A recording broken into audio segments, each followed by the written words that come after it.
Assalamualaikum warahmatullahi wabarakatuh. Bismillahirrahmanirrahim. Alhamdulillah wassalatu wassalamu ala sayyidina Muhammad wa ala alihi wa sahbihi ajmain.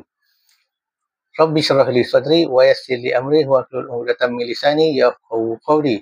Subhanaka la ilma lana illa ma 'allamtana innaka antal alimul hakim. Pertama-tama kali marilah kita bersyukur kehadrat Allah Subhanahu wa taala kerana dengan limpah kurnianya kita masih lagi hidup dalam lingkungan iman Islam dan ihsan. Dan sama-sama kita sentiasa bertaubat kepada Allah Ta'ala akan segala dosa yang telah kita lakukan sama ada kita sedar ataupun tidak. Dan sama-sama kita sentiasa bermohon kepadanya supaya ia menetapkan kita di atas jalan yang lurus. Pada kali ini saya ingin menyambung lagi tentang perbahasan ajaran yang disebutkan sebagai Muhammad Awal, Muhammad Akhir, Muhammad Batin dan Muhammad Zahir. Di mana ajaran ini tidak disepakati oleh ulama. Tidak ada jumhur ulama yang mensepakati akan ajaran ini. Kerana ajaran ini adalah semata-mata takwil. Takwil akan kejadian manusia. Walaupun ada hadis menyebutkan, tetapi hadis ini tidak disepakati kesahihannya. Ulama hadis tidak sepakat mensahihkan hadis ini. Tetapi dianggap ataupun dikatakan sahih oleh ulama-ulama sufi. Kita tinggalkan perbezaan tanggapan tentang kesahihan hadis ini. Cuma saya ingin membahaskan daripada segi kewajaran ajaran ini. Baik. Sebagaimana yang diketahui, yang telah saya sebutkan, awal Muhammad itu daripada Nur Muhammad. Ya. Jikalau dilihat dengan dalil ini, maka wajar kita katakan bahawa awal bagi Nabi Muhammad itu adalah daripada Nur Muhammad. Ya. Kemudian daripada Nur Muhammad itu Allah Ta'ala menciptakan roh Nabi Muhammad. Maknanya roh Nabi Muhammad itu dicipta direct daripada Nur Muhammad. Maka wajar ya, jika dikatakan awal Muhammad itu adalah Nur Muhammad. Kemudian akhir Muhammad itu roh Nabi Muhammad yang dicipta daripada Nur Muhammad. Maka secara wajarnya, logiklah kita katakan bahawa awal Muhammad itu Nur, akhir Muhammad itu roh. Tetapi khusus bagi roh Nabi Muhammad. Baik. Kemudian apabila telah diciptakan roh Nabi Muhammad, maka Allah Ta'ala menciptakan roh Nabi-Nabi daripada roh Nabi Muhammad. Dan daripada roh Nabi-Nabi itu diciptakan pula roh umat-umat kemudian daripada Nabi-Nabi tersebut. Maka kita umat Muhammad diciptakan roh kita ini daripada roh Nabi Muhammad. Wajarkah kita katakan kita ini adalah akhir Muhammad? Jika kita lihat daripada segi penciptaan, maka tidak wajar kita katakan kita ini akhir Muhammad. Kerana kita diciptakan daripada roh Nabi Muhammad. Bukan direct daripada Nur Muhammad. Yang direct dicipta roh yang direct dicipta dari Nur Muhammad, sebagaimana saya sebutkan tadi, adalah roh Nabi Muhammad. Dicipta direct secara langsung daripada Nur Muhammad. Roh kita tidak dicipta daripada Nur Muhammad, tetapi dicipta dari roh Nabi Muhammad. Maknanya daripada Nur Muhammad kita adalah diibaratkan sebagai generasi kedua. Tidak lagi direct daripada Nabi Muhammad. Maka, secara wajarnya, tidak harus kita katakan kita ini adalah akhir Muhammad. Kerana kita ini adalah roh bagi setiap individu. Roh Ahmad, rohnya lah. Roh Abdullah, rohnya lah. Roh Ali, rohnya lah. Roh Tong Seng, rohnya lah. Roh Mutusami pun rohnya lah. Yang layak disebut akhir Muhammad hanyalah Nabi Muhammad. Baik. Jika dikatakan pula batin Muhammad itu rahsia, maka secara wajarnya kita boleh katakan benar. Kerana roh Nabi Muhammad, roh kita adalah rahsia Allah. Allah Ta'ala tidak menyatakan hakikatnya. Dari apakah yang dia dicipta? Apakah materinya? Tidak. Allah Ta'ala telah mengatakan, sesungguhnya roh itu urusanku. Iaitu rahsiaku. Kamu hanya diberitahu sedikit sahaja tentang roh. Maka ulama mengibaratkan roh itu contohnya seperti asap yang menyerap ataupun seperti air yang menyerap di dalam daun sebagai materi daun, ataupun roh itu sebagai sesuatu yang menghidupkan. Itu ibarat ulama beri.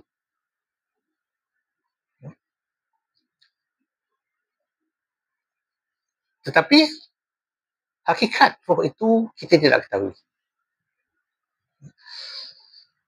Dan dikatakan pula kita ini Zahir Muhammad itu diri kita.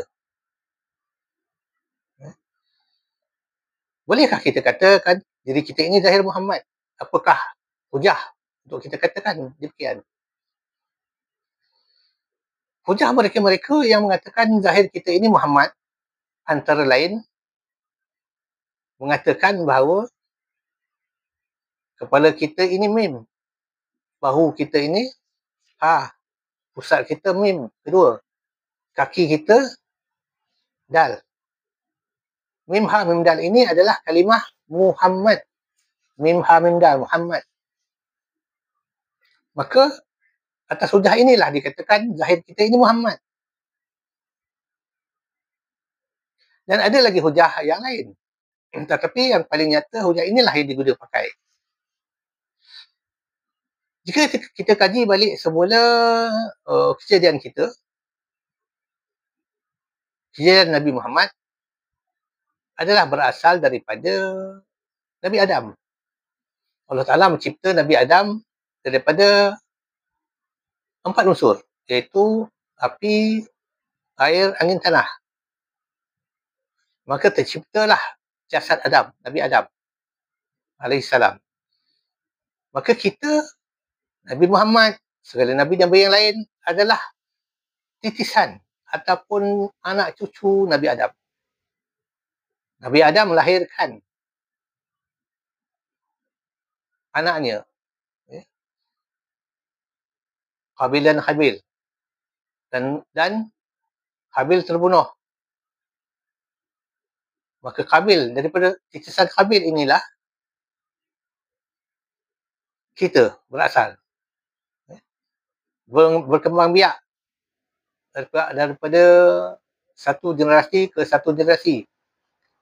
Kemudian sehinggalah kepada Nabi Ibrahim, Nabi Ismail, dan darinya lah lahirnya Nabi kita Muhammad sallallahu alaihi wasallam. Dan kita ini masing-masing ada keturunan, jalur keturunannya, tetapi semuanya berasal daripada satu asal, iaitu Nabi Adam alaihissalam. Maka zahir Muhammad itu jasad hanyalah pada Nabi Muhammad. Kita ini jasad kita lah. mengikut nama atau individu masing-masing. Maka yang layak disebut Muhammad secara total adalah Nabi Muhammad SAW. Kerana apa? Kerana bukan dilihat daripada segi kejadian semata-mata, tetapi daripada segi sifatnya juga, akhlaknya juga, zahirnya juga. Kita, orang awam, tidak layak disebut Muhammad. Kerana apa? Kerana tidak menepati sifat-sifat Muhammad. Muhammad artinya terpuji.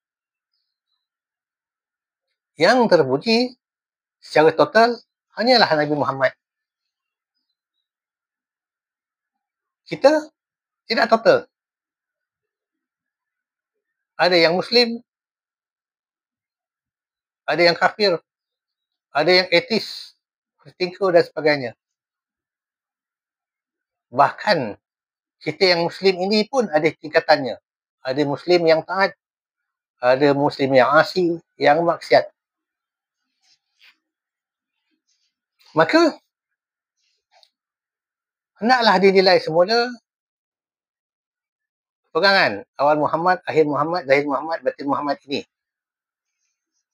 Jika hendak dipegang juga, hendaklah ditafsir menurut yang sesuai dengan akidah Ahlus Sunnah wal Jamaah, menurut Al-Quran dan Hadis. Tidak boleh ditafsirkan dengan tawil-tawil yang tidak bersumberkan daripada Al-Quran Hadis, tidak mempunyai dalil-dalil atau hujah-hujah yang jelas, yang konkret, yang disepakati oleh jumhur ulama muktabar. Sebab itulah ada di antara pendakwah ustaz yang mengatakan Nur Muhammad ataupun mempercayai iktikad, mempercayai bahawa awal Muhammad, akhir Muhammad, zahir Muhammad ini tidak termasuk dalam iktikad. Nak percaya boleh, tak percaya pun tidak menjejaskan keimanan atau iktikad. Kerana ia tidak sepakat. Tidak disepakati oleh ulama muktabar. Dan banyak ruang boleh dipertikaikan ataupun boleh diperbahaskan. Maka sebaik-baiknya kita berpegang kepada Muhammad itu hanyalah khusus bagi Nabi Muhammad sallallahu alaihi wasallam. Itulah Muhammad. Bagindalah awal Muhammad, akhir Muhammad, zahir Muhammad, batin Muhammad. Bagindalah Muhammad secara total. Jadi hendaklah difahamkan akan hakikat ini. Hendaklah kita melihat secara wajar apa-apa ajaran yang tidak begitu sahih, yang tidak bersumberkan daripada Al-Quran Hadis, yang bukan lagi khilaf. Kerana jika khilaf adalah sesuatu pegangan ajaran yang mempunyai dalil. Cuma perbezaan mentafsir dalil. Tetapi jika bukan khilaf, maka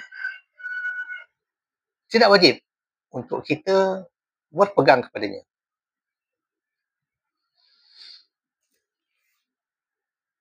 Maka hendaklah kita berhati-hati di dalam iktikad.